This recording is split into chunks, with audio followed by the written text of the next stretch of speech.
The Ryan and Rush Show is brought to you by Vision Homes. If you're looking to build a home in North Central West Virginia, visit askvisionhomes.com. Vision Homes, building you a house you're proud to call home. And don't forget to subscribe to the Ryan and Rush Show. But don't take our word for it. Take Coach Nealon's. Hi, this is Coach Don Nealon, and you're watching the Ryan and Rush Show. Please subscribe.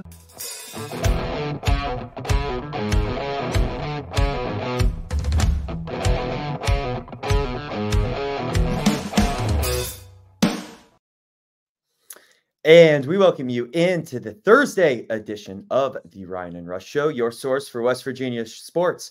TBT's around the corner, and it is the perfect time, as always, to bring on the general manager and now head coach of TBT, the mayor of Moundsville. He's going by Moundsville's finest on this show, but you all know him from West Virginia basketball, Mr. Chase Harler. Chase, thank you for coming on again. I think you're the most recurring guest I think it's your third time. Yeah. No, I enjoy talking to you guys, especially around the TBT and giving you guys some insight, what to expect, and I'm sure we'll get into that a little bit. Absolutely. And I was going to say, Rush, we got to add to his intro that the three-time visitor of the Ryan and Rush Show, Chase Harler, I think he's in the lead. He's got he's one up on a couple people with 2 visits. So, Chase, busy summer for you so far. Fill the audience in what you've been up to, man. Yeah, definitely a busy summer. I think last time we spoke, I was either working part-time or full-time with Country Roads Trust, or I can't remember the timeline, but I was working with Country Roads Trust, WVU's NIL collective, right when I got done playing overseas. I was with them for about 8 months and, enjoyed my time there and enjoyed raising money for them and doing my part, feeling like I was making, somewhat of a difference. And an opportunity came about that I felt like at the time I couldn't turn down. And, it's so crazy that how many connections you make, being, playing for WVU and being from the state, how many people you just know and the networking and everything. And, I had a great opportunity with Hastings Services, a company out of Morgantown. James Merrill, he was one of our sponsors in 2023 for Best Virginia, or 2022, I believe. And when I came back from Hungary, he wanted to hire me. However, I wanted to stay in the sports world and did my part with Country Roads Trust. And we had some conversations later in my tenure with Country Roads Trust and felt like it was a good time to make a move. And I know I enjoy what I do. He hired me to be the president of operations, essentially kind of second in command. He wants to retire in a couple years, and he's kind of mentoring me and shaping me to take over the business, hopefully. And we're veteran owned. We won the veteran owned small business award in West Virginia this year. So we do a lot of federal bidding with the commercial janitorial, general contract, and security and maintenance. And it's cool because once we get the job, depending on what kind of job it is, I oversee it kind of like a project manager. And I really enjoy what I do now. Well, congrats, Chase. That's awesome. And I'm sure too, Ryan's talked about it too, being in the sports world, whether you're part of the coaching staff or raising money or any of that, right? It's very short term, right? But this opportunity hopefully brings you kind of that long-term picture, that next 5-10-year plan. So good for you. As you can see on the screen behind you, there's still some yellow space on there. So if Hastings Services, would like to do a collaboration with the Ryan and Rush Show, we'd be happy to have you. But all kidding aside, we'll turn our focus now to the TBT because you got a game here coming up here soon. So talk to us about it. You're still in Morgantown right now. What's this next 48 hours going to look like as you get ready for the tournament? Yeah, we can even go back to, we start planning the TBT probably back in February. March 1 is really full force. And, the plan the entire time was for myself to be the general manager and suit up, probably not play, but be a part of the team and run the show behind the scenes and get the team together. And, James Long's been our coach for 3 or 4 years. And, the plan was for him to be the coach. And he accepted a position at the University of Charleston in the MEC, which is a great fit for him. And he's going to do fantastic down there. And obviously when he got the job, conversations was like, hey, do you still want to be a part of West Virginia? And, for the longest, for a couple of weeks, he was like, yeah, I'm all in, let's do it. And then I think as time went on, he realized probably stepping away for 3 weeks wasn't beneficial to, his career and his team, which completely respect and have no problem with that, because it went from him being the head coach and then being an assistant coach and then just coming to Pittsburgh and helping, and then obviously just stepping away, but for the right reasons, no hard feelings at all. And once he said that to me, you know, I took a day or two and I was like, you know what, I'll be the head coach. And I'm really happy I did, because I'm really enjoying it. And you know, the roster we put together, we have a 10-man roster. In the past, we usually have 12 to 13 guys. I just wanted 10. And we got some dogs, man. I mean, we got guys that really, really compete, and guys that gotten a ton better after leaving WVU. We have 8 WVU alumni, 2 non-WVU guys. Xavier Bledson, it was the 6th man of the year at Indiana State. That's one of our guys. And then everyone knows Marcus Keene. If you watch the TBT, he won West Virginia this summer. And like I said, man, we got a good mixture of inside presence, outside presence. I think this is probably one of our best shooting teams that we have in the TBT. And at the end of the day, you know, we got guys that compete, and you know, the TBT is just glorified AAU, and I don't try to overcomplicate it. I just put them in space and allow them to make plays. You know, we do have sets, but for the most part, it's reads and reaction rather than just set plays. And like I said, these guys are all pros, so I just want to put them in space and allow them to, you know, be who they are. But defensively, we should be really, really good defensively if we do what we're supposed to do. Yeah, and I want to ask a follow-up question, because James obviously coached you guys for 4 years. 4, yeah, I believe it was 4. And obviously you and James have a good relationship. You guys were on the same team. We all were there at the same time. But yeah. James is going to do great at Charleston. What did you learn and take away from James going through the process with his staff, Coach Tallman, Payton? What did you take away from just how he managed it? Because he mentioned it last year that initially he wanted a lot of structure, then it was too little structure, and then he tried to meet it somewhere in the middle. What did you take away from James and his staff that you're implementing this time around? Yeah, I think the biggest thing was just being prepared in regards to, you know, my coaching experience is 16U AAU coaching. That's my coaching experience. I mean, I know basketball. I've been around the game a lot. Like, I'm not acting like someone I'm not, right? I'm open to ideas. And I think the biggest thing is being prepared. It's not like we just go into practice and we're figuring it out as we go. Like, you know, I have a great support staff. Kevin Jones is helping. Tyler Chang, who was also on the WVU staff. Alex Peevler, he was at Indiana State last year, #1 offense in the country. And then KJ's brother is helping as well. But, you know, we have coaches meetings. We go in with a plan. And, you know, the biggest thing I think for me, I mean, I'm just kind of like James' situation. I'm the same age as these guys, younger than some of these guys. They have to trust me. And I think trust comes from preparation, where, you know, I go in and I'm confident about what our game plan is, and I'm prepared. And I always respected James for that, because James was in a similar situation as me, but with some coaching experience, but same age, younger than some of these guys. But he always came in confident and came in with kind of a no bullshit attitude. And that's kind of what I took from that. You know, as far as what you mentioned before, the structure not being structured, yeah, we're trying to find a balance. And I think today will be our 4th practice plus an exhibition game. And I think each day we're kind of building more chemistry. You know, luckily the advantage we always have, I think, is that, especially this year, the WVU guys we have are all from essentially the same era. You know, because in the past it was Final Four guys. It was, you know, Ruoff played 1 year. The guys never really, you know, played on the same team. But I mean, if you look at our roster, you could say 75% of them, 80% of them have played a season with another. And, you know, we all played under Hug, so we're implementing some of that same defensive tendencies. So that's the biggest advantage that we have. But yeah, it's always trying to find that balance of being structured, but allowing guys to be themselves. So far, I have no complaints with how we've been practicing and how we've been approaching each day. So you alluded to earlier in this episode with the process kind of being different, you know, especially with you taking over for James, how you have 10 guys instead of 12 to 13, that 80% of them are West Virginia guys. And then, you know, the 2 others you talked about and discussed, where in the past, maybe there were some more non-West Virginia guys.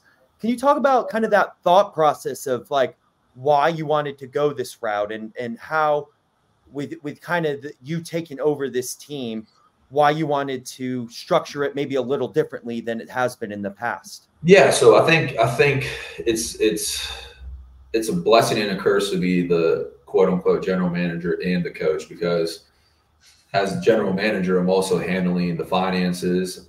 We also have Greg Richardson that helps out and raises money for us and does a lot. But at the end of the day, I have the 6 or 7 Excel spreadsheets and making sure everything is right and making sure we have enough money to run this operation. So that's kind of like the headache part. But as the general manager and the coach, I know exactly what type of players I want. Where, James and I, when he was in the past, and I was, or John, John Flowers, who started all this, was finding the guys. There was 3-way conversations, and not saying one opinion was wrong, one was right, but like everyone has a different opinion of what type of players you want. And at the end of the day, the head coach should have the final say. And luckily, I'm answering to myself, so I just I kind of do what I want. And my biggest thing this year, well, my 2 biggest things was only having 10 guys, because in the past we just had too many. So essentially a 32-minute game, and then the Elam ending. So there's not a ton of minutes out there. So having 12, 13 guys, someone's going to be mad. I'm trying to keep everyone happy and to an extent. And I wanted real competitors. I wanted real dogs where the bright lights come on and they aren't scared of it. And guys that come to mind when I just say things like that are Tariq Phillip. Honestly, Wesley Harris has been the biggest surprise. And not saying he's never been he's just gotten so much better since he's left WVU. This is the first time I've been around. Obviously, I've seen highlights of him overseas, but seeing him up close and personal, I think he grew an inch or two. He's legit probably 6'9" now.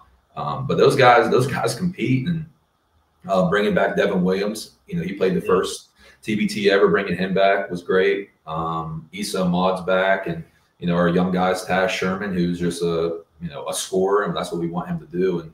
And I structured it around guys I know that aren't afraid of the moment, and none of the guys on our team are afraid of that moment, and guys that are willing to do whatever it takes to win. And who else has been the biggest surprise is John Holton. I mean, he's been a blessing to have on the team. His energy, his competitiveness, and these guys are all pros. When they're overseas, they have a different role, and most of the roles are they're the man per se. They come back here, it's like high school going to college. Like everyone has to buy into a role. And I respect John so much, because I think after the second day, he came up to me and was like, "Coach, I love my role. Like I'm rebounding, I'm playing defense, and I'm screening. Like that's what I'm going to do." He can hit a corner 3-pointer. Like the biggest thing I've been trying to drill into these guys' mind is like, just put your ego and pride aside for 3 weeks. Like the player's cut is $80,000 a piece. Like if that doesn't motivate you to put a little bit of pride aside, then I don't know what will. And I'm very transparent about that. Money's a great motivator. You guys are playing for $80,000 a piece. You know what I mean? Yeah. Yeah, money is usually the end-all be-all in terms of motivating. Especially, I mean, I don't know about you guys, but I could take $80,000 right now. I could go a long way. But Chase, the bracket was released, I think, a couple weeks ago, and this year it's different. And we're not in West Virginia, we're not in Charleston, we're not in Wheeling. You guys are going to Pittsburgh, so and not to get ahead of what, obviously you're going to play Brotherly Love, who's 4-2, I believe, all time TBT wise. Yeah.